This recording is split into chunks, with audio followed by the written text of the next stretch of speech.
नाज़रीन अस्सलाम वालेकुम।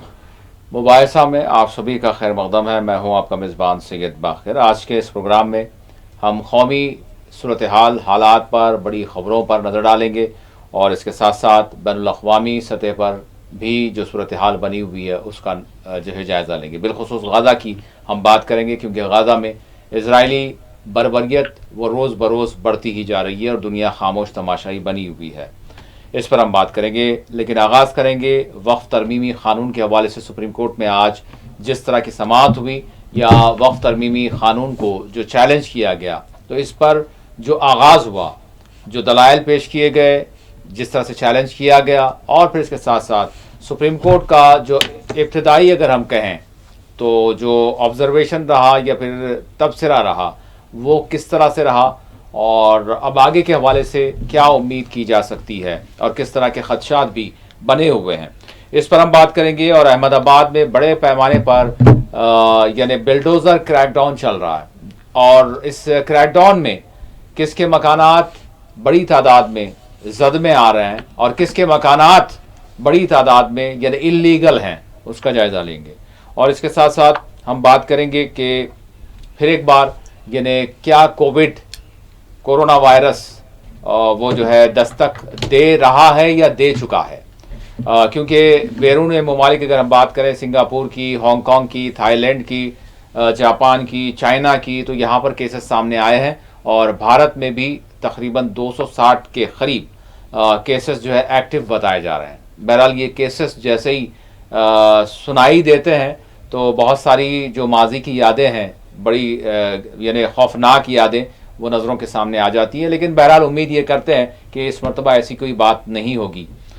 इस पर हम बात करेंगे और इसके साथ साथ हम बात करेंगे हिंदुस्तान और पाकिस्तान के टकराव की और इस दरमियान उठते हुए बहुत सारे सवालात की और हुकूमत की जवाबदेही की और बिलखुसूस कांग्रेस की जानिब से, चाहे वो ऑपरेशन सिंदूर हो या फिर जंग बंदी का मामला हो या कश्मीर के मामले में डोनाल्ड ट्रंप की मुदाखलत हो।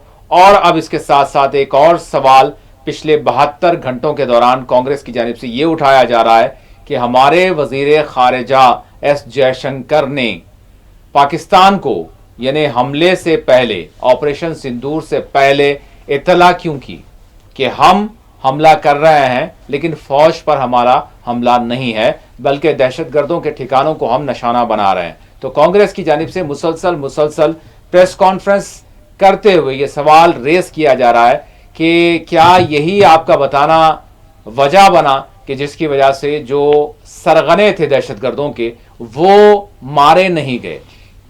हाफिज सईद यानी इसमें जो है हाफिज सईद की हलाकत नहीं हुई, क्या आपकी बताने की वजह से? आपने बताया क्यों? आपने पाकिस्तान पर मोदी हुकूमत ने बिलीव क्यों किया? ये मतलब इस तरह के सवालात उठा रहे हैं। बहरहाल हम ये भी इस तरह के सवालात की हौसला शिकनी करेंगे, हम करेंगे इस वजह से कि शायद ऐसा ये मौका नहीं है कि इस तरह के सवालात खड़े किए जाएं, क्योंकि सरकार जो है डटकर मुकाबला कर रही है दहशतगर्दी का और बड़े शिद्दत के साथ जवाब दे रही है पाकिस्तान को और ऑपरेशन सिंदूर ख़त्म नहीं हुआ, जारी है। तो ऐसे में अपोजिशन ऐसे सवाल क्यों खड़ा कर रही है, हम उस पर सवाल खड़े करेंगे। और इसके साथ साथ जिस तरह से मैंने अर्ज़ किया, जो माहौल बना हुआ है बिहार में भी, यानी एक मॉब लिंचिंग का वाक़या पेश आया जिसमें एक नौजवान की, जिसका नाम जाकिर कुरैशी है, उसकी जान चली गई। 11 मई को जो है इसको मॉब लिंचिंग का निशाना बनाया गया, जबकि देश जो है नाजुक सूरत हाल से गुजर रहा था, लेकिन बिहार में ये वाक़या पेश आया, उसके एक भाई को जो है ज़ख्मी कर दिया गया। बहरहाल इसके साथ साथ और अगर हम देखें आज़ादी इज़हार ख्याल की बात, तो फिर अली खान महमूदाबाद, जो महमूदाबाद के नवाब फैमिली से जो है इनका ताल्लुक़ है और प्रोफेसर हैं, उनको भी जो है गिरफ्तार किया गया है उनके जो है एक छोटे से तबसरे पर। तो बहरहाल उस पर भी हम बात करेंगे कि आज़ादी इज़हार ख्याल के क्या माने मुल्क में रह गए हैं। मेरे साथ इस वक्त स्टूडियो में मौजूद है सीनियर सहाफ़ी, सियासी तजियाकार एम ए माजिद साहब। मैं माजिद साहब का स्टूडियो में इस्तकबाल करता हूँ। माजिद साहब अस्सलाम वालेकुम। वालेकुम सलाम। माजिद साहब के अलावा सीनियर सहाफ़ी, सियासी तजियाकार एम ए मन्नान साहब हैदराबाद से हमारे साथ जुड़ चुके हैं। मन्नान साहब अस्सलाम वालेकुम। वालेकुम सलाम। मैं माजिद साहब से आगाज़ करूँगा और वक्फ़ तरमीमी क़ानून के हवाले से जो आज यानी हम ये कह सकते हैं कि जो समाअत हुई और इसको चैलेंज करने वाली अगरचे 100 दरख्वास्तें थी, जिनमें 5 को जो है मुंतखब किया गया, जिस पर जो है सुनवाई हो रही है। तो बहरहाल माई साहब आज जो चैलेंज करने वाले, चाहे वो कपिल सिब्बल हो चाहे सिंघवी हो, इनकी जानिब से जो दलाइल रखे गए, मैं जानना चाहूँगा वो दलाइल कैसे रहे, और सुप्रीम कोर्ट का जो इब्तदाई तौर पर जो यानी कि एक रद्द अमल रहा, एक रिमार्क रहा या फिर तबसरा रहा, दोनों को मिलाकर आप किस तरह से देख रहे हैं और आगे के हवाले से हम क्या उम्मीद कर सकते हैं? जी बहुत बहुत शुक्रिया। बहुत शुक्रिया। देखिए, आपने एक बात कही कि अदालत का तासुर, जी जी, तासुर बिल्कुल, लेकिन मैं इसका बैकग्राउंड देना चाहता हूँ थोड़ा सा। ये वक्त का जैसे आया, 16 अप्रैल को अर्जी हुई, 17 अप्रैल को खुद हुकूमत ने 3 कानून की अमलावरी पर रोक खुद अपनी तरफ से, जबकि कोर्ट कह रहे थे कि हम करेंगे, तो नहीं हम भी करेंगे। जी जी। उसके उसके बाद टालम टोली का मामला चलता रहा, फिर कहा कि भाई संजीव खन्ना को सख्त दिख रहे हैं, थोड़ा इनको जाने दीजिए। तो वक्त खरीदा जाता रहा, लेता जाता रहा, ठीक है, हो गया। तो बात यह हो गई, 13 मई को सबकदोश हो गए खन्ना साहब, 14 से नए BR गवाई साहब आ गए, 15 को पेशी थी। तो पेशी में तो ये बात हुई कि भाई थोड़ी स्टडी करने दीजिएगा जी, हमारी एक नई बेंच आ गई, वो पूरे खत्म हो गए, वो पहले वाली संजीव खन्ना बेंच बिल्कुल डिजॉल्व हो गई, खत्म हो गई, नई बेंच आ गई, हमको स्टडी करने दीजिए। लेकिन ये इससे पहले जब ये बिल ये कानून बन गया जी, कानून बनने के बाद जब इसको अदालत में चैलेंज किया गया, तो ये कहा जा रहा है कि पार्लियामेंट सुप्रीम है, पार्लियामेंट कुछ भी कर सकती है, अदालतों का मामला अपने हुदूद में रहना, पार्लियामेंट का अपने हुदूद में रहना। खुद जो है दिलीप धनखड़ साहब जो हमारे वाइस प्रेसिडेंट हैं, जी हाँ, फिर कई मिनिस्टर साहिबान, खुद किरण रिजिजू, कि भाई आप अपना काम कीजिए अपने हुदूद में रह के, हमारे पास मुदाखलत नहीं करना जी। तो उसी बैकग्राउंड में अदालत ने क्या कहा आज, आप जो कह रहे थे तासुर की जो बात है, कहा कि पार्लियामेंट सुप्रीम है। उसी बैकग्राउंड में हमको लग रहा है भाई साहब, मैं अपनी बात कर रहा हूँ, आपको नहीं लगो नहीं लगो, नहीं हम नहीं हम बोल रहा हूँ, मैं अपनी बात जरूर रख रहा हूँ, आप चाहे उससे इत्तेफाक करें या इख्तलाफ करें, जी जी, ये आपका अपना ओपिनियन होगा। तो इस पूरे बैकग्राउंड में अदालत का जो ओपिनियन था, is not verdict, is not a judgment, exactly, only opinion है। ओपिनियन में कहा कि भाई पार्लियामेंट तो सुप्रीम है, पार्लियामेंट में दस्तूर के, पार्लियामेंट को इख्तियार है बनाने का, लेकिन ये दरख्वास्त गुजार को ये साबित करना पहले होगा कि ये दस्तूर के जो फंडामेंटल स्ट्रक्चर है उसको क्या डिस्टर्ब करा, क्या पहले ये साबित करें आप, बाद में कानून को चैलेंज करें। ये अदालत का मामला हुआ, और अदालत में आज 4 जजों की, 4 वकीलों की, जो पूरे के पूरे मुस्लिम फरीकों के नुमाइंदे थे, उन्होंने अपनी बात रखी। तब ये बात रखी जा रही थी, जो सरकारी वकील, जो solicitor general of India Tushar Mehta, कहा कि देखो साहब, ये सारे बिल पे बहस नहीं होनी चाहिए, 3 इश्यूज पे होनी चाहिए, जिसका इन्होंने पहले से ही कहा था कि 3 इश्यूज, यानी वक्फ बाय यूजर जी, और कलेक्टर को जो दिए जा रहे इख्तियारात, और काउंसिल और वक्फ बोर्ड में जो हम नॉमिनेट करने वाले हैं, हाँ, उनके बारे में था जी। ये 3 इशू पे ही आप रहे। लेकिन ये चारों जजेस ने, जिसमें 3 जजेस ने तो ज्यादा बात की, एक जज ने खाली हाजिरी दिलाई समझिए, उन्होंने कहा कि नहीं, ये सारे का सारा जो कानून है वो मुसलमानों को दस्तूर में दिए गए इनके जो भी इनके हुकूक है, इनके जो राइट्स है, उसको छीन ले रहा है। तो लिहाजा हम ये जो मुदाखलत की जा रही है सरकार की तरफ से कि नहीं सिर्फ 3 इशू पे बात करना है, 3 इशू नहीं है बल्कि पूरे बिल पे हमको बात करना है, सारा का बिल, पूरा बिल, इनकी जो मजहबी आज़ादी दस्तूर में गारंटी दी गई है, जो फंडामेंटल राइट्स है जी, क्योंकि आपने कहा कि दस्तूर के जो फंडामेंटल जो स्ट्रक्चर है उसको डिस्टर्ब करने की जो बात आप अदालत कह रही है, उसी के सेगे के तहत ही आता है, नंबर 1। दूसरी बात जहां तक है कि अब हम देखिए, एक कमेंट को देखकर हम अदालत का रुख नहीं बोल सकते जी, ठीक है। कल जो है सरकारी और इनके जो चिंटू पिंटू जो थे ना, वो लोग जो ताइद में, जी हाँ, वो लोग भी तो कल उनको इजाजत दी जाएगी, हाँ, वो लोग बोले, तो कल वो क्या होगा, अब ये चलेगा। अब ये बात भी आ रही है कि चूंकि पहले आप दस्तूर के जो फंडामेंटल स्ट्रक्चर है उसको कैसा ये डिफाइन करेंगे, वो हो रहा है, इसके लिए क्यों नहीं एक, ये अभी तक यानी बेंच की तरफ से नहीं आया, हाँ, हाँ, लेकिन ये ओपिनियन बिल्डअप हो रही है कि इसके लिए कॉन्स्टिट्यूशनल बेंच बना देंगे। क्या बात है। और फिर ये इसके बारे में इसको स्टे देंगे नहीं देंगे वक्त को, कानून को, इसके बारे में कोई क्लैरिटी नहीं है। तो हमें देखना होगा कि कल क्या होगा, क्योंकि कल पेशी रखी गई है, कोई इंटरिम उबूरी जो है नहीं, अभी तो कोई नहीं, वो तो 3 पर जो है नहीं, अभी अब मामला जो है उबूरी जाकर पहले आप ये साबित करना होगा कि फंडामेंटल स्ट्रक्चर डिस्टर्ब हो रहा है नहीं हो रहा, जिसको तब्दील नहीं किया सकता, वो खुद अदालत कह रही है कि आप ये पहले साबित करें कि इससे फंडामेंटल जो स्ट्रक्चर है कॉन्स्टिट्यूशन का वो कहीं गड़बड़, जो उसके जो सुतून है जी, दस्तूर के जो सुतून है उससे गड़बड़ हो रही क्या नहीं हो रही, आप तो यूं तरमीम कर ले सकते हैं, पार्लियामेंट सुप्रीम है, उसका भी अपने अख्तियार है। और एक चीज जो बताई कि हमको तमाम को अपने अपने दायरे में रह के काम करना है, तो देखिए दायरे में रह के काम कीजिए, आप कौन सा काम करते हैं, लेकिन स्ट्रक्चर को डिस्टर्ब नहीं करनी चाहिए। तो अब ये होगा कल इनकी संवाद होने के बाद, इम्कान बता रहे हैं लोग, ऐसा नहीं जो मुख्तलिफ जूरीज से जो बात हो रही है, तो ये 3 इशू गवर्नमेंट कह रही है कि 3 इशू पे बात करें जी, मुस्लिम फरीक कह रहा है कि नहीं पूरे इशू पे बात करेंगे, और अदालत कह रही है कि पहले आप साबित करें कि कॉन्स्टिट्यूशनल वैलिडिटी क्या है इसकी, यानी उसकी जो इफादियत होती है, दस्तूर की जो इफादियत होती है, जो हकूक के बारे में है, वो कहाँ डिस्टर्ब हो रही है नहीं हो रही, पहले वो साबित करें तब आगे बढ़ेंगे। तो अब क्या पता नहीं कौन जीता है तो रिजल्ट के सर होने तक। जी मनान साहब, चूंकि अदालत के ज़ेर दौरा मामला है तो पूरा जो है हम वैसे भी जो है अपने हुदूद को जो है बिल्कुल प्रोफेशनली जो है मद्देनज़र रखते हैं, और उसी एतबार से चूंकि ये खबर है आज की सबसे अहम और इस पर सभी की नज़रें हैं, तो उसी के तहत हम चर्चा कर रहे हैं। बहरहाल किस तरह से देख रहे हैं आप आज का जो दिन रहा और क्या हम उम्मीद कर सकते हैं? जी मनान साहब।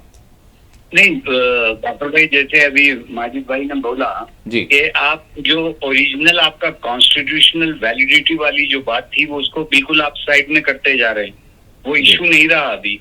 और जो गवर्नमेंट का जो क्लेम था कि 116% वक्त की जायदादों में इजाफा हुआ है 2013 और 2024 के पीरियड में, ये बिल्कुल सरासर जो है इसको रॉन्ग इंटरप्रिटेशन कर रहे हैं। जो वक्त का पोर्टल है वो 2013 में शुरू हुआ और आप 2013 से 2024 का डेटा दे रहे हैं, और आप जो टोटल जो वक्त की आबादी है, वक्त की प्रॉपर्टीज हैं, वो 8.72 लाख हैं, यानी तकरीबन 9 लाख के आसपास प्रॉपर्टी, जिसमें से 4 लाख जो है वक्त बाई यूजर है, यानी 50% के ऊपर वक्त बाई यूजर है।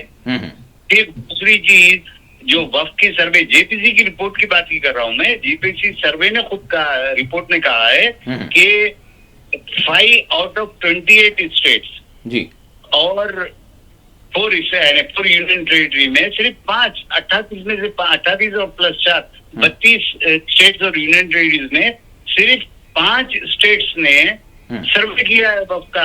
तो आपको वक्त के इस स्टैटिस्टिक्स में कहाँ पता चलता है कि 116% एक्सप्लोजन हुआ है? ये बिल्कुल सरासर गलत है। जो भी आर्गुमेंट गवर्नमेंट का है, हमको जो कोर्ट का जजमेंट आएगा इंशाल्लाह वो हमको एक्सेप्टेड है। वो जैसे हम बाबरी मस्जिद का भी जजमेंट एक्सेप्ट किए सो हैं, तो कोई नई बात नहीं है हमारे लिए। लेकिन ये कि आप जो फैक्चुअली जो बहुत अच्छी बात बोल रहे हैं आप, नहीं बिल्कुल गलत इख्तिलाफ रखते हैं हम, आप करिए बाद में, लेकिन बहुत अच्छी बात, गलत बात है ये, गलत बात कैसे करेंगे भाई? नहीं देखिए, आप बात कंप्लीट कर लेंगे प्लीज आप बिल्कुल, लेकिन बड़ी हकीकी गुफ्तगू कर रहे हैं। एक्सेप्ट करेंगे क्या? बिल्कुल एक्सेप्ट करेंगे ही माजिद साहब। ये पॉइंट रहा भाई। ठीक है मनान साहब कंटिन्यू करें। जी नहीं एक्सेप्ट करने से मेरी मुराद है, अगर आप नहीं करना ही पड़ेगा। नहीं देखो, मैं वही बता रहा हूँ, सुप्रीम कोर्ट अगर जजमेंट देता है तो हमने बाबरी मस्जिद का भी जजमेंट एक्सेप्ट किया है, हमने चैलेंज किया है। उसको लगा लिखते हैं साथ में नापसंदीदा, पसंद के साथ नहीं बल्कि नापसंदीदगी के साथ जो है खामोशी। आप जजमेंट दीजिए, लेकिन बाबरी मस्जिद आप हमारे लिए बाबरी मस्जिद ही रहेगी। आपका जजमेंट कुछ भी, हम जजमेंट को एक्सेप्ट करते हैं। वक्फ बोर्ड का अगर आप ये तस्वुर करके चल रहे हैं कि वक्फ बोर्ड के ऊपर आप हमको कोई जजमेंट मुसल्लत कर देंगे और उससे मसले का हल हो जाएगा, नहीं, इससे मसले का हल नहीं होगा। और ये गवर्नमेंट की जो रॉन्ग थिंकिंग है, अगर आप इसको कंप्लीट सेक्शन 3D आप उनका जो एक्ट है 2000 पढ़िए, जिस किस्म का उन्होंने आर्कियोलॉजिकल साइट्स के बारे में, रिजर्वेशन एक्ट के बारे में मुख्तलिफ उसको इधर उधर खींच के पूरा लेके आगे उनको एक कंप्लीटली जो आर्गुमेंट गवर्नमेंट का ये है कि मुसलमान ही सबके जिम्मेदार हैं। आप ये समझ कर चलिए, हर चीज में मुसलमानों का द नीडल ऑफ सस्पिशन, जो नीडल ऑफ सस्पिशन होता है, शक का जो एक पॉइंट लेके आते हैं आप जो सिर्फ मुसलमान है, मुसलमान ही कर रहा है, मुसलमान ही कर रहा है। आपको कई चीजें हैं जो अभी हालिया हुई हैं, जो कर्नल सोफिया कुरैशी के बारे में आपको आपको पता चलेगा कि उनकी माइंड मेंटालिटी किस किस्म की है। नई बात क्या है? राजस्थान जलावर में गांव के आगे आप बोर्ड लिख के लगाते हुए मुसलमानों को एंट्री बंद है। आप सोचिए 75 ईयर्स के बाद भी आप आज ये फील कर रहे हैं, और गवर्नमेंट की मौजूदगी में हो रहा है, बीजेपी सरकार की मौजूदगी में हो रहा है। आप कहाँ पे मुसलमान महफूज हैं? मुसलमान तो अपनी जगह में महफूज है, वो छोड़ दिए। मुसलमानों की कोई चीज तिजारत हो, आप कश्मीरी आकर तिजारत नहीं कर सकता है, आप उसके ऊपर एतराज करते हैं। आप उत्तराखंड में जाकर वो करता है तो बोलते हैं निकासी। अभी तो सूरत हाल ये है, जब से बहरहाल हम इस पर भी बात करेंगे, जो अली खान महमूदाबाद बड़ा शायद मतलब जो कुछ उन्होंने लिखा, उनकी जो लाइंस हैं, उसको देखते हुए तो अब तो ये महसूस हो रहा है कि मतलब क्या बोलें क्या ना बोलें, क्या लिखें क्या ना लिखें।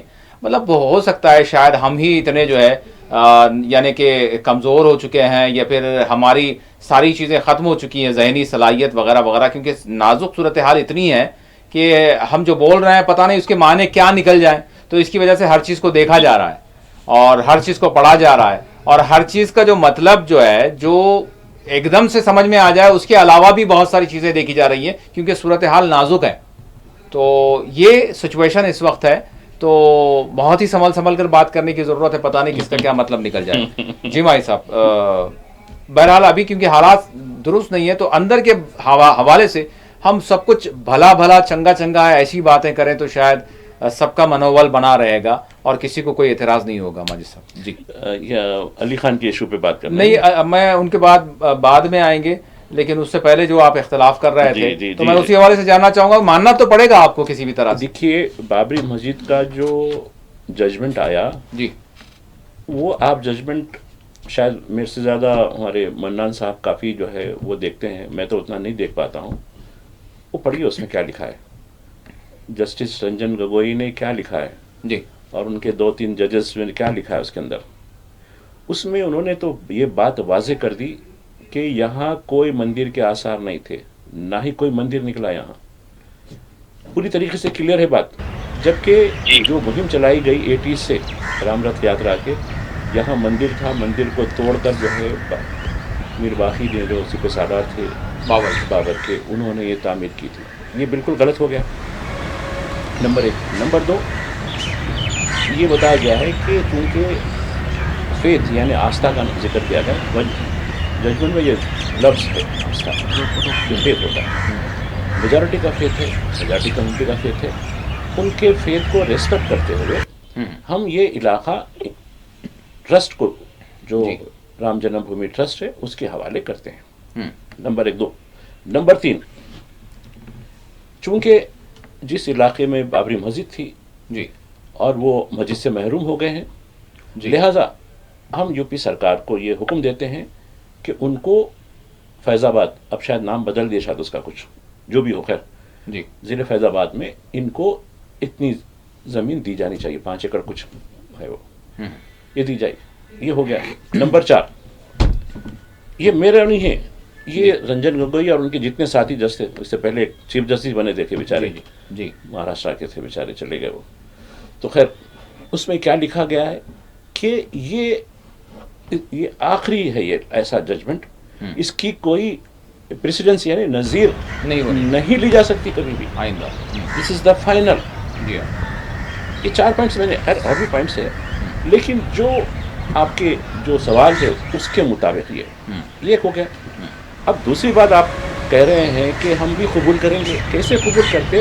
ये जो वक्फ का जो मामला है, कोई आस्था का मामला नहीं है किसी तबके का, यानी जो मेजॉरिटी तबके की बात कर रहे हैं, नहीं, सुनिए मेरी बात, ये आस्था नहीं है बल्कि शरीयत का एक हिस्सा है जी। मेरी बात समझिए आप जी। एक आस्था के नाम पे आपने फैसला दिया, शरीयत का हिस्सा है एक तबके के लिए, ठीक है।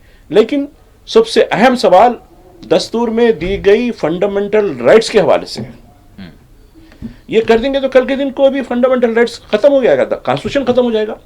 तो अब ये सवाल, जैसा कि अभी कह रहे थे, कॉन्स्टिट्यूशन की वैलिडिटी, कॉन्स्टिट्यूशन के बेसिक स्ट्रक्चर की वैलिडिटी, इस पे सवाल है।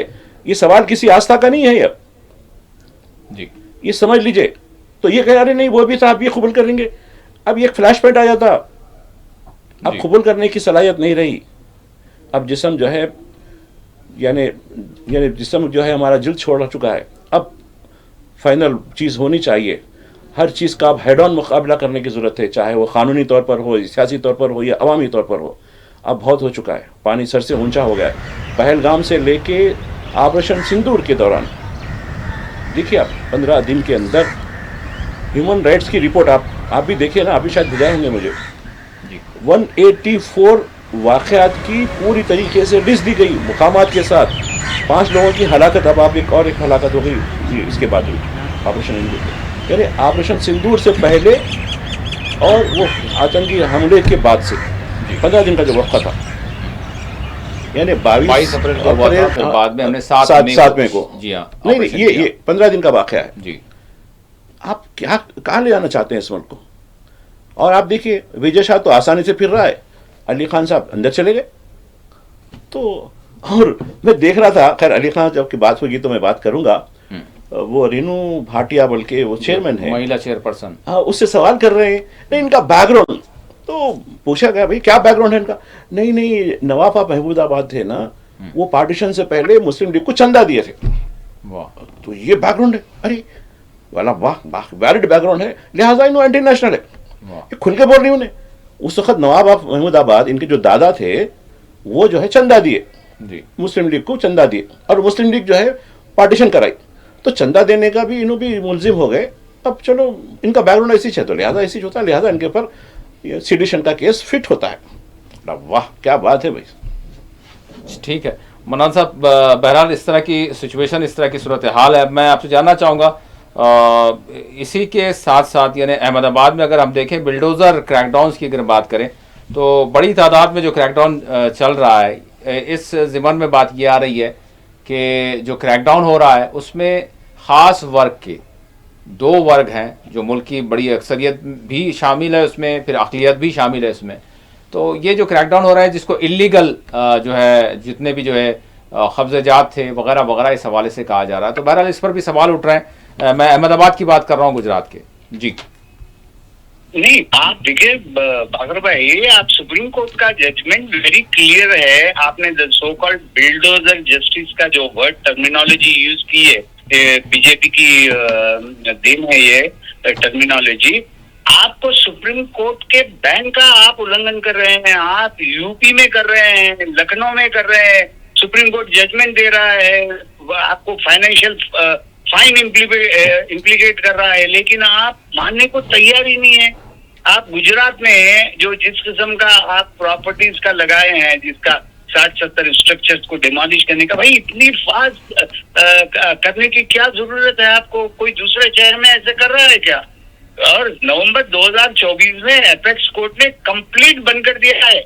आप क्रिमिनल का भी अगर नाम लेकर आप करते हैं, क्रिमिनल वो आदमी जब तक नहीं है, लेकिन माजिद साहब हो या मन्नान साहब, आप लोगों से ये है कि यहाँ पर जो अथॉरिटीज़ हैं मुकामी, वो उनका ये दावा है कि हम जो भी कर रहे हैं वो हमको पहले ही से जो इख्तियारात हासिल हैं, हम उन इख्तियारात के तहत काम कर रहे हैं। और वो ये इख्तियारात ये हैं कि हमें बहुत सारे मौक़ों पर ये कार्रवाई हम कर सकते हैं। अगर इलीगल हैं तो वो हमारे दायरे अख्तियार में हम जो है कार्रवाई कर सकते हैं, शॉर्ट नोटिस देकर भी कर सकते हैं। मतलब ये उनके दावे हैं कि हम जो भी कर रहे हैं, मतलब अदालती जो अहकामात है उससे हटकर काम नहीं कर रहे हैं, बल्कि अदालत ने गैर कानूनी जो स्ट्रक्चर्स हैं या फिर कानूनी है उनको जो है उनके हवाले से जो बात की जा रही है उसका जो है प्रोसेस किया जाए, लेकिन जो हमारे दायरे अख्तियार में है वो तो हम करेंगे। ये बात उनकी नहीं। तो आप गुजरात के एक शहर में नहीं, आज 3 शहरों में हो गए। आज जो आप अहमदाबाद का जो वाक़या आप बता रहे हैं, आज आप वो है। दूसरी चीज,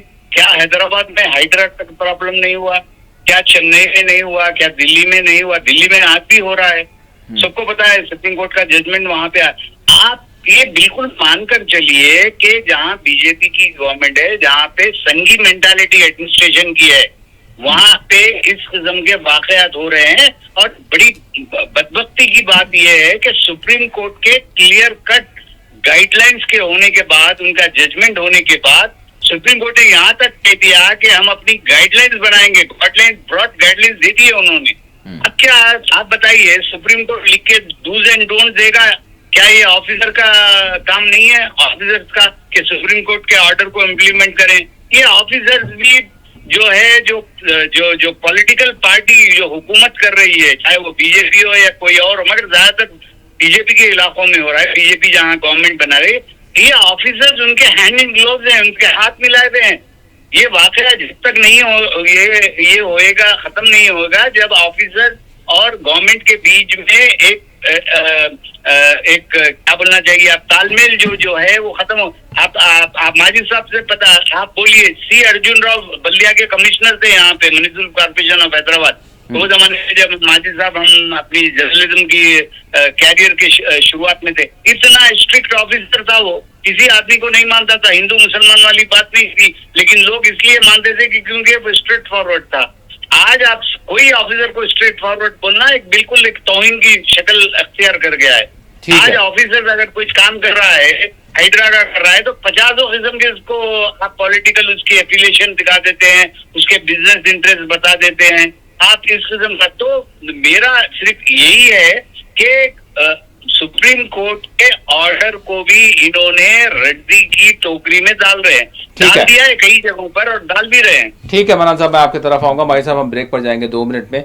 उससे पहले मैं आपसे जानना चाहूंगा, जिस तरह से मन्नान साहब ने अपनी बात को मुकम्मल जहां पर किया, वहीं से मैं सवाल ये करूंगा, जब इतना सुप्रीम कोर्ट के जो है खिलाफ वर्जी हो रही है सुप्रीम कोर्ट के अहकामात की, तो फिर होना तो ये चाहिए कि उसके खिलाफ जो है, उनके खिलाफ जो है फिर सुप्रीम कोर्ट से रुजू हो, या फिर सुप्रीम कोर्ट जो है खुद जो है नोट ले सकता है। तो फिर आप और हम ये क्यों बोल रहे हैं? मतलब अगर इतनी संगीन जुर्म हो रहा है और खिलाफ वर्जी हो रही है, तो सुप्रीम कोर्ट से रुजू किया जाए इसको। देखिए, पहलगाम वाक़े के बाद से जी 22 अप्रैल के बाद से गुजरात के कई इलाकों में आपने भी शायद न्यूज़ चलाई होगी जी कि बांग्लादेशी हज़ारों की तादाद में उनको निकाला गया, उनको राउंड अप कर दिया गया, उनको डिटेंशन सेंटरों में डाल दिया गया जी। अब इसमें ऐसे कई इल्ज़ाम ये है कि इनके यहाँ आधार कार्ड है, इनके फलां हैं, और जबकि उनमें से बेशतर लोग कह रहे हैं कि नहीं, वो वेस्ट बंगाल के लोग हैं और वहाँ कपड़े की सनत में कई ज़माने से वो मजदूर की हैसियत से काम करते आ रहे हैं। गुजरात के दंगे भी हुए, तब उनके जो है पहली वाली नस्लें थी, अभी भी हम लोग यहाँ काम करने के लिए आते हैं वहाँ से। अब हमको ये कहा जा रहा है कि तुम लोग बांग्लादेशी हो कह के सैकड़ों की तादाद में, और उनके घरों को भी डिमोलिश कर दिया गया। अब रही बात अहमदाबाद के कई शहरों की, ये मतलब ये हालिया एक 15-20 दिन की चल रही है कि यानी बिल्कुल जैसा हमारे प्राइम मिनिस्टर साहब, इज्जतमाब प्राइम मिनिस्टर कहना चाहिए मैं उनको, वो कहते हैं कि कपड़ों से, नामों से, चेहरों से शिनाख्त हो जाती है ना, वो घरों की भी शिनाख्त वैसी है। वो घरों पे भी एक जो है किस्म का जो है मार्क कर दिया गया, उसकी शिनाख्त बना दी गई और उन्हीं घरों को निशाना बनाया गया जो उनके मुताबिक गैर कानूनी है। अब रही बात, जैसे मन्नान साहब कह रहे थे कि सुप्रीम कोर्ट की अहकामात की, गाइडलाइंस की खिलाफ वर्जी, वो तो धड़ल्ले से हो रही है। अब आप ये कह रहे हैं कि सुप्रीम कोर्ट से रुजू होना है। आप बताइए कि गरीब आदमी जिसको एक वक्त की रोटी नहीं है, क्या सुप्रीम कोर्ट तो छोड़िए, हाई कोर्ट भी छोड़िए, सेशन कोर्ट के किसी वकील की खिदमत हासिल करने की सकत रखता है उन्हें? नहीं, एक बात, मेरी बात थोड़ी होने दीजिए, मेरी बात होने दीजिए। नागपुर में एक जो है मुस्लिम शख्स का, एक नागपुर में फसाद हुआ था जी जी, उसका घर डिमोलिश कर दिया गया।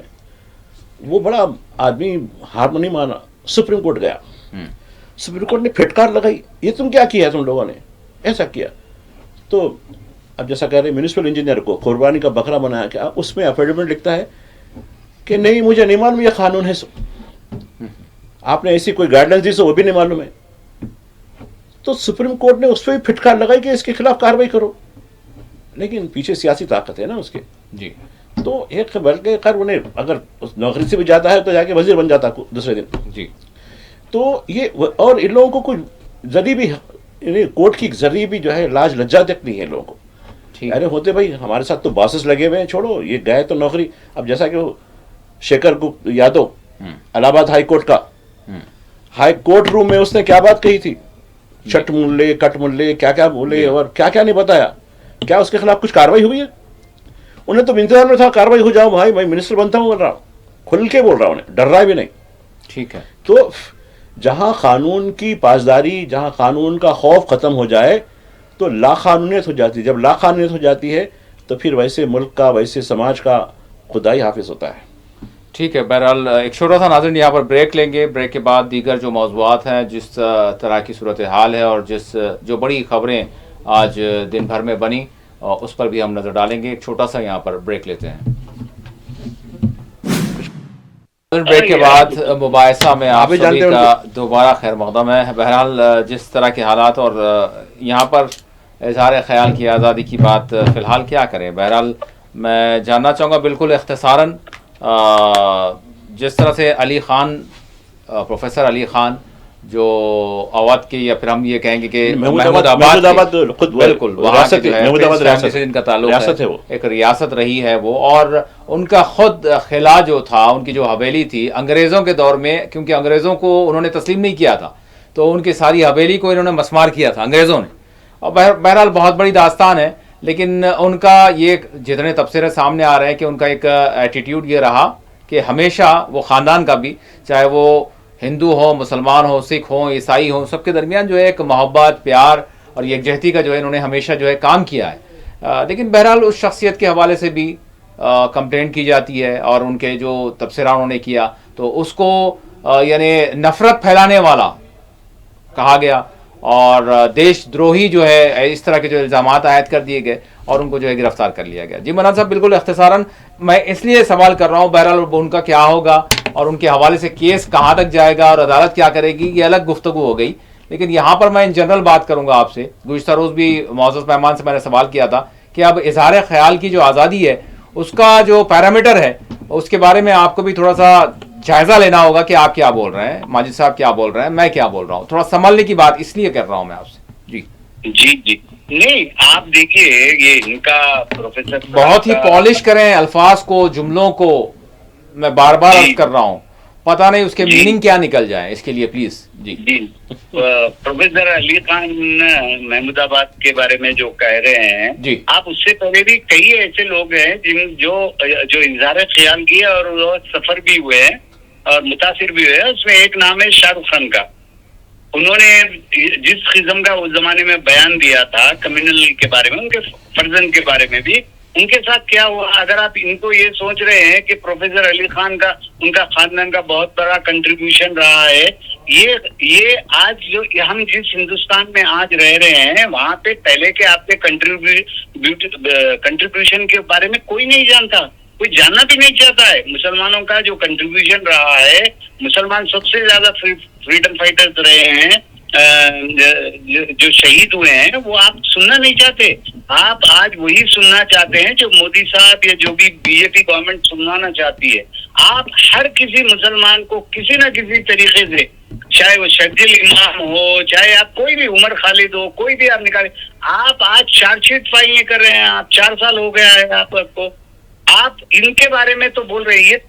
ये तो गलत है, बिल्कुल ये गलत है। उनका ट्वीट मैंने पूरे अंग्रेजी पढ़ा है, उनकी कंप्लीट उनकी ऐसा उन्होंने कहीं ऐसा मेरी नजर में कहीं ऐसा नहीं लगा। और मुझे मेरी तरह ऐसे 1500 प्रोफेसर और दूसरे जिन्होंने पढ़ा, जिन्होंने खिलाफ बोला कि ये बहुत गलत बात है। ये आदमी ने जो लिखा है प्रोफेसर ने, वो absolute with in the parameters of the constitution. आप सुनना नहीं चाहते। और सबसे बदतरीन जो मैंने देखा कि वो जो मोहतरमा हरियाणा की जो जिन्होंने केस डाला ह्यूमन राइट्स वाली, जो भी मोहतरमा है, उसको पता नहीं है, उसको खुद पता नहीं है कि वो क्या कर रही है। वो जजमेंट, वो टीवी के प्रोग्राम में टाइम्स ऑफ इंडिया, देखिए एक्शन कैसा ले लिया गया, किसी के भी खिलाफ वो कंप्लेन कर सकती है और किसी के भी हवाले से, मतलब हो सकता है अगर उनको ये समझ में ना आए कि, और ये बात लगे कि जो है ये जो खवातीन हैं, जो वुमेन हैं, जो औरतें हैं, उनकी तौहीन के ज़िम्मे में जाता है, तो वो अगर कर देंगे, देखिए आनन फानन कार्रवाई हो गई। तो बहुत संभलने की जरूरत है, बहुत संभलने की जरूरत है, संभल कर बात कीजिए। मध्य प्रदेश का मिनिस्टर बाकर भाई, मध्य प्रदेश का मिनिस्टर, वीडियो लीक होती है, पूरा सुप्रीम कोर्ट कॉन्शियस इससे वर्ड यूज करता है कि कॉन्शियस हमारी शॉक हो गई है। आज आप उसको SIT बिठा के टाइम पास कर रहे हैं। आप टाइम पास करें और इस बंदे को अंदर लेके जाकर आप जेल में डालेंगे, उसका जजमेंट नहीं हो रहा है, उसकी बीवी जो है प्रेग्नेंट है, वो एक्सपेक्ट कर रहा है, उस बुनियाद पे भी आप उसको बेल नहीं देते हैं। जी महमूदाबाद की बात बोल रहे हैं आप, ये अली खान महमूदाबाद जी, क्या राज हिंदुस्तान का राज पाकिस्तान को दिया है? जो हिंदुस्तान का राज पाकिस्तान नहीं, वो जो महिला विंग की जो सरबराह हैं उनसे जब पूछा जा रहा था तो उन्होंने कहा कि जब हम अशोक यूनिवर्सिटी, जो अशोका यूनिवर्सिटी है, उसमें गए तो आप, मतलब वो आधी आधी बात कर रही थी, जैसे बात होती है ना मुकम्मल बात हो तो उसका कुछ माने लिया जाए, लेकिन वो थोड़ी सी बात ये कर दिया, थोड़ी सी बात वो कर दिया, इस तरह से जो है उनका जो है इंटरव्यू था, जिसमें वो ये भी कह रही थी कि जब अशोका यूनिवर्सिटी हम गए तो उन्होंने हमसे कोऑपरेशन नहीं किया, वो जो भी इंतज़ामिया था वो कहीं ना कहीं इनको जो है छुपाने की कोशिश कर रहे थे। और फिर जब हम जा रहे थे एक वक्त में तो हमने यहाँ पर ये भी देखा कि कुछ ऐसे यानी बिल्स के हवाले से वहाँ पर मुखालिफत चल रही थी, कुछ हमने वो वहाँ पर स्टूडेंट्स में भी देखा, तो ऐसे ख्यालात जो एंटी नेशन हो वो पैदा किए जा रहे। मतलब बात ये थी कि मामला क्या है, कंप्लेंट किस बात पर की गई, लेकिन वो कुछ और बातें भी बता रही थी, तो पता नहीं क्या क्या कॉन्टेक्स्ट था माजिद साहब, जिसकी वजह से जो है ये सारी चीजें आगे बढ़ी। नहीं, अब इजहार ख्याल की आज़ादी पर बात कर लीजिए थोड़ा सा। बिल्कुल कॉन्टेक्स्ट बिल्कुल क्लियर है, ऐसा कुछ भी नहीं है जी कि आप अगर आहा भी करते हैं तो आपके खिलाफ एक केस हो जाता है, उन्हें कत्ल भी करते हैं तो नहीं, ये मामूली चीज़ है। अभी कंपैरिजन दिया था आपने अभी जी, वो एक मध्य प्रदेश के चुंटू का जो वजीर बैठा हुआ है, उसके खिलाफ तो सरकार खुद, वहाँ की हुकूमतें ऊपर की, अब किसी ने एक लफ्ज़ उसकी मजम्मत नहीं की, सरकारी गोतों पर जो बैठे हुए। देखिए, ना मोदी बोलते हैं, ना तो योगी तो बोलने का सवाल ही पैदा नहीं होता, ना इधर बोलते हैं ना उधर बोलते हैं, ना तो मोहन यादव वहाँ का जो सीएम है। और एफआईआर देखिए आप, एफआईआर की कापी जो पहली बार जो दी गई थी जी, उसमें चार्जेस लगाए गए हैं, लेकिन जुर्म क्या किया मुलजिम पे, यानी फर्द जुर्म क्या है उसमें? जी जी, नहीं, अदालत ने ये केस बोला, ये फला फला BNS 152 191 192 ये बोले, हम वैसा लगा दिए, खत्म। तो जज साहब ने देखा कि मैं तो ये क्या, यानी फर्द जुर्म में खाली चीज़ें, वो भी अदालत की हम ताबीदारी करते हुए अदालत की हिदायत पे हम ये कर दिए, मगर उसने जुर्म क्या किया वो नहीं लिखा गया जी। तो इस हद तक ये लोग जा सकते हैं। और जहाँ तक अली खान साहब की बात है, जहिए अली खान महमूदाबाद, ये खैर उनका क्या कंट्रीब्यूशन है, मैं एक जुमला अभी थोड़ी देर पहले कहा कि इनका बैकग्राउंड वैसी है, इनके दादा ने आज़ादी से पहले जो है एक चंदा दिया था, मतलब बहुत खूब, ये एक वैलिड रीज़न हो सकता है, क्योंकि एंटी जो है सिडिशन लॉ लग सकता है इनके ऊपर। और ख़वातीन का बात जहाँ तक है, ठीक है भाई, वुमेंस है तो यानी अगर ख़वातीन की तौहीन हो रही तो नहीं तौहीन होती ना, वो ऑप्टिक्स लिखा उन्होंने, फला लिखा, फिर लिंचिंग बल्कि लिख दिया, वो क्या, उससे उसको तक़ाबुल करने की क्या ज़रूरत है? टेररिस्ट पहलगाम के वाक़े के बाद ये सब चीज़ें क्यों आना चाहिए? लिहाजा ये एंटी नेशनल है, ये सेडिशन केस लग सकता है, फला है, अब अदालत करेगी जो भी हो, मेरा कुछ नहीं है इसके अंदर। तो ये पूरे का पूरा मेयार देखिए, कानून के जब मेयारात बदल जाते हैं आदमी को देखकर, उसकी शिनाख्त देखकर, अब हो रहा ना इंडिया में वही हो रहा, कानून आपके लिए अलग है, मेरे लिए अलग है, दूसरों के लिए अलग है, तो ये कानून के मेयारात बदल जाते हैं तो ये हालत ऐसी हो जाती है। बहरहाल भाई साहब, फ़िलहाल तो हम दुनिया को ये बताने के लिए जा रहे हैं कि भारत में जो यहाँ की अक़लियतें भी हैं वो पूरे अपने हुकूक़ के साथ जो है, अपने सारे जो है जो बुनियादी इनके राइट्स हैं उसकी पूरे प्रोटेक्शन के साथ वो जो है यहाँ पर अच्छी तरह से खुशहाल अपनी ज़िंदगी बसर कर रहे हैं। और ये भी बताना है ना कि पाकिस्तान के ख़िलाफ़, यानी यहाँ अगर देखें तो यहाँ की जो अक्सरियती आबादी नहीं बल्कि जो यहाँ की अक़लियतें हैं, बिलख़ुसूस जो मुसलमान हैं, वो सबसे ज़्यादा ज़ायद जो है आगे हैं, क्योंकि जब नेशन की बात आती है तो फिर ये सारी चीज़ें, अंदरूनी जो मामलात हैं उसको जो है बाजू दरकिनार कर दिया जाता है। मैं आपसे जानना चाहूँगा, इसमें भी बड़ा जो है संभल कर बात करने की ज़रूरत है, लेकिन कांग्रेस की जानिब से इस तरह से जो है जहन बनाया जा रहा है, सवालात किए जा रहे हैं, क्यों किए जा रहे हैं, जबकि वज़ीर दिफा ने हमारे कहा है कि अभी जो सिंदूर ऑपरेशन है वो ख़त्म नहीं हुआ है, वो जारी है। तो अब जारी है से मुराद ये है कि आपको वो बातें नहीं करनी चाहिए जो बाद में की जा सकती हैं, बाद में कर लें, लेकिन अभी ऑपरेशन जारी है, अभी जंग ख़त्म नहीं हुई है दहशतगर्दी के ख़िलाफ़। तो कांग्रेस की जानिब से मुसलसल प्रेस कॉन्फ्रेंस हो रही है और उसमें यह सवाल एक के बाद एक सवाल कि डोनाल्ड ट्रंप क्यों बीच में आए, फिर सवाल किया जा रहा है जंग बंदी क्यों की गई, फिर सवाल किया जा रहा है कि मुख्तलिफ़ चीज़ें, फिर सवाल ये किया जा रहा है, अब नया सवाल जोड़ा गया है जो 72 घंटों में चल रहा है, वो ये है कि हमारे वज़ीर ख़ारजा एस जयशंकर साहब ने पाकिस्तान को ये क्यों बताया, और उनका जो है बयान जो है कोट किया जा रहा है, बाज़ाब्ता प्रेस कॉन्फ्रेंस में पेश किया जा रहा है कि उन्होंने कहा कि हमने पाकिस्तान को ये पहले ही बता दिया था कि हम आपकी फ़ौज को निशाना नहीं बना रहे बल्कि हम दहशतगर्दों को निशाना बनाने जा रहे हैं। तो कांग्रेस सवाल कर रही है कि क्या इस बताने की वजह से हाफिज सईद जो है निशाना नहीं बन पाया, क्यों बताया, क्यों पाकिस्तान पर बिलीव किया आपने? तो शायद ये सवाल नहीं उठाना चाहिए, क्यों उठाया जा रहा है भाई साहब? देखिए, अभी आप कह रहे थे कि वफ़द जा रहा है और ये भी बता रहे थे कि आप इसमें यहाँ माइनॉरिटीज़ बहुत उसमें रहती हैं, लेकिन जो वफ़द जा रहा है उसका मैंडेट ये नहीं है।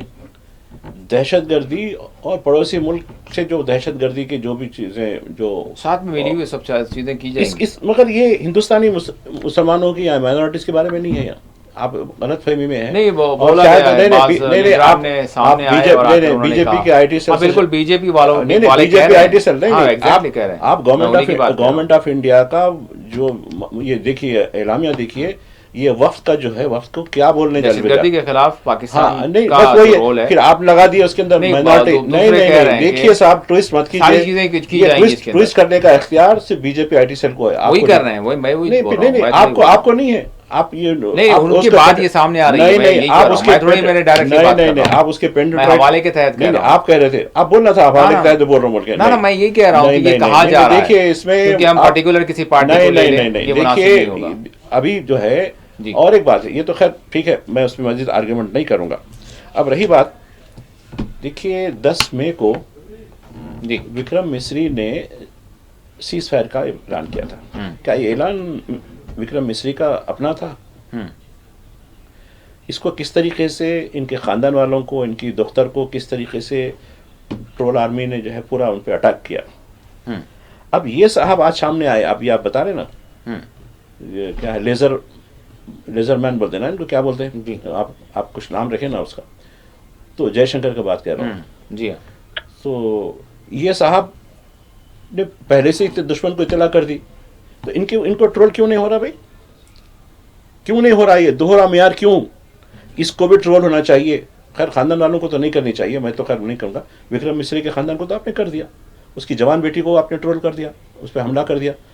ट्रोल तो नहीं होना चाहिए किसी के खिलाफ। नहीं, तो देखिए जिम्मेदार अच्छी बात नहीं है। अरे असल तो ट्रोल तो हमारा जो गवर्नमेंट का हेड है उसको होना चाहिए। उसकी खामोशी क्यों है भाई?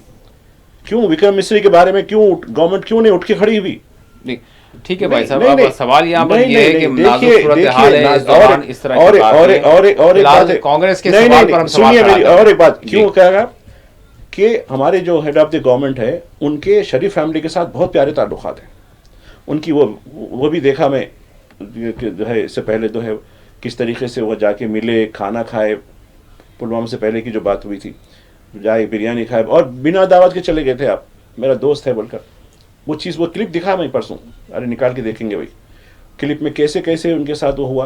तो ये पहले से ही शरीफ फैमिली, और शरीफ फैमिली को भी ज़रूरत है, क्योंकि पाकिस्तान की अवाम वहाँ की हुकूमत के साथ नहीं है ना वहाँ की फौज के साथ है।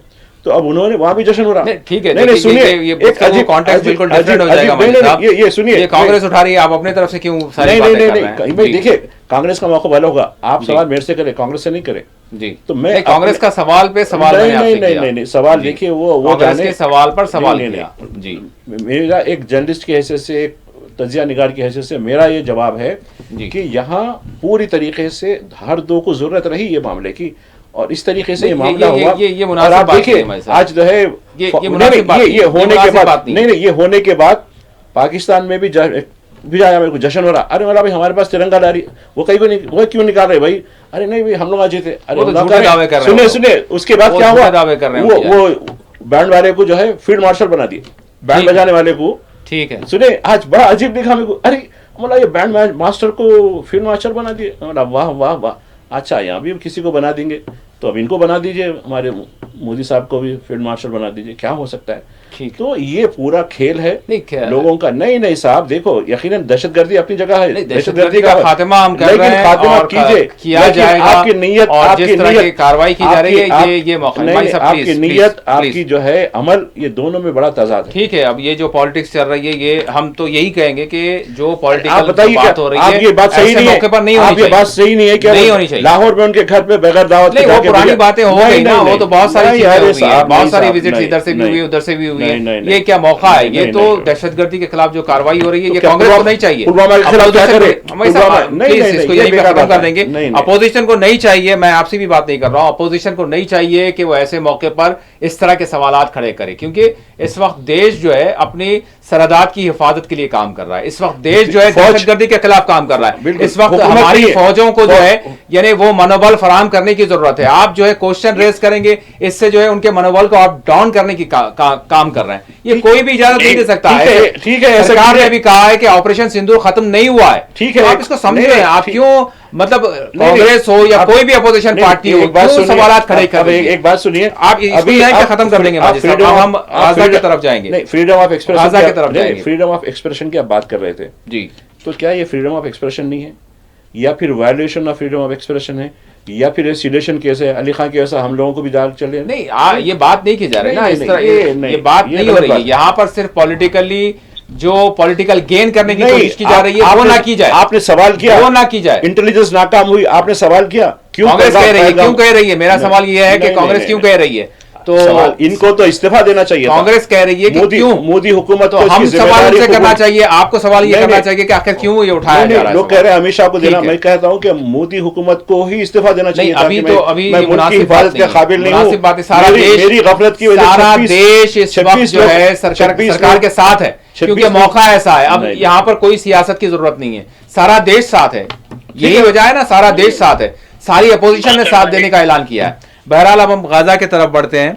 बिल्कुल गाजा से पहले मैं चाहूंगा, ठीक है, बहरहाल ये जो सीक्वेंस है इसी में अगर हम बात करें, कोविड की बात हम आखिर में करेंगे।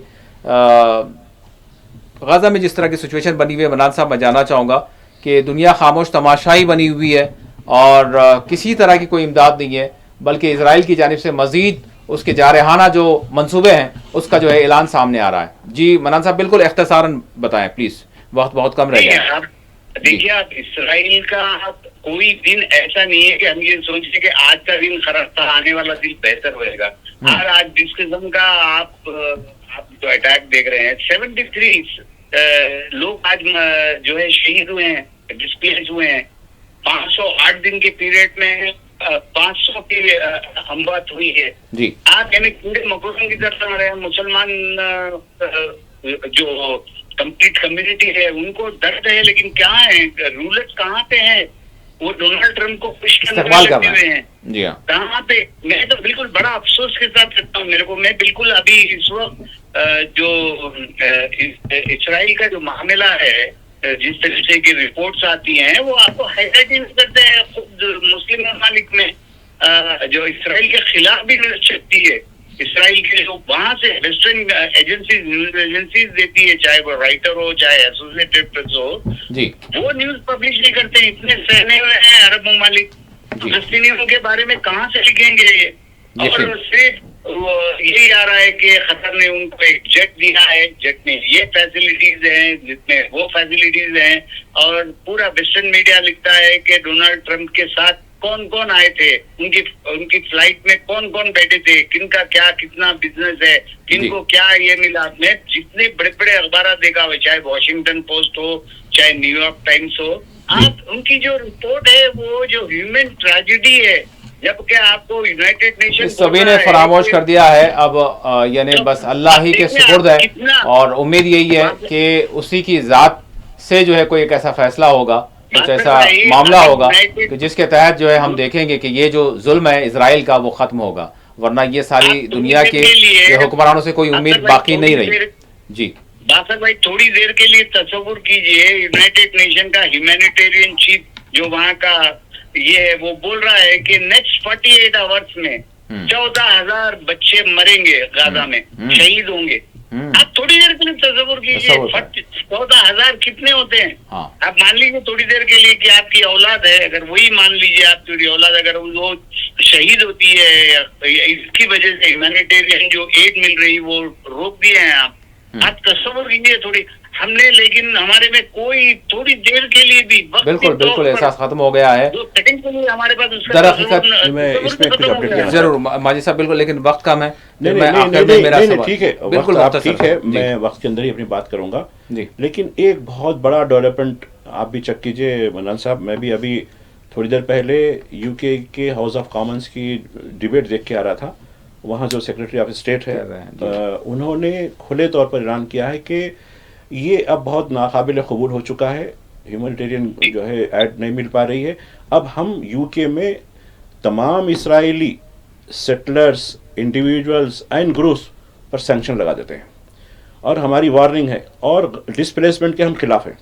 ठीक है, हम बसाए थे, हमारे एक अलग था नोयत, लेकिन इस तरीके की ह्यूमन ट्रेजेडी हमको बाद में अकल आई। ये बहुत बड़ी डिबेट अभी भी चल रही डिबेट, मैं जिस वक्त अब आपसे बात कर रहा हूँ ये डिबेट चल रही है। तो एक उम्मीद की किरण, अब इसको देखते हुए कहा कि नहीं थोड़ी सी ईज करने वाले हैं। और ये जॉर्डन और इजिप्ट ये इतने निकम्मे, इतने खलीज लोग हो गए हैं।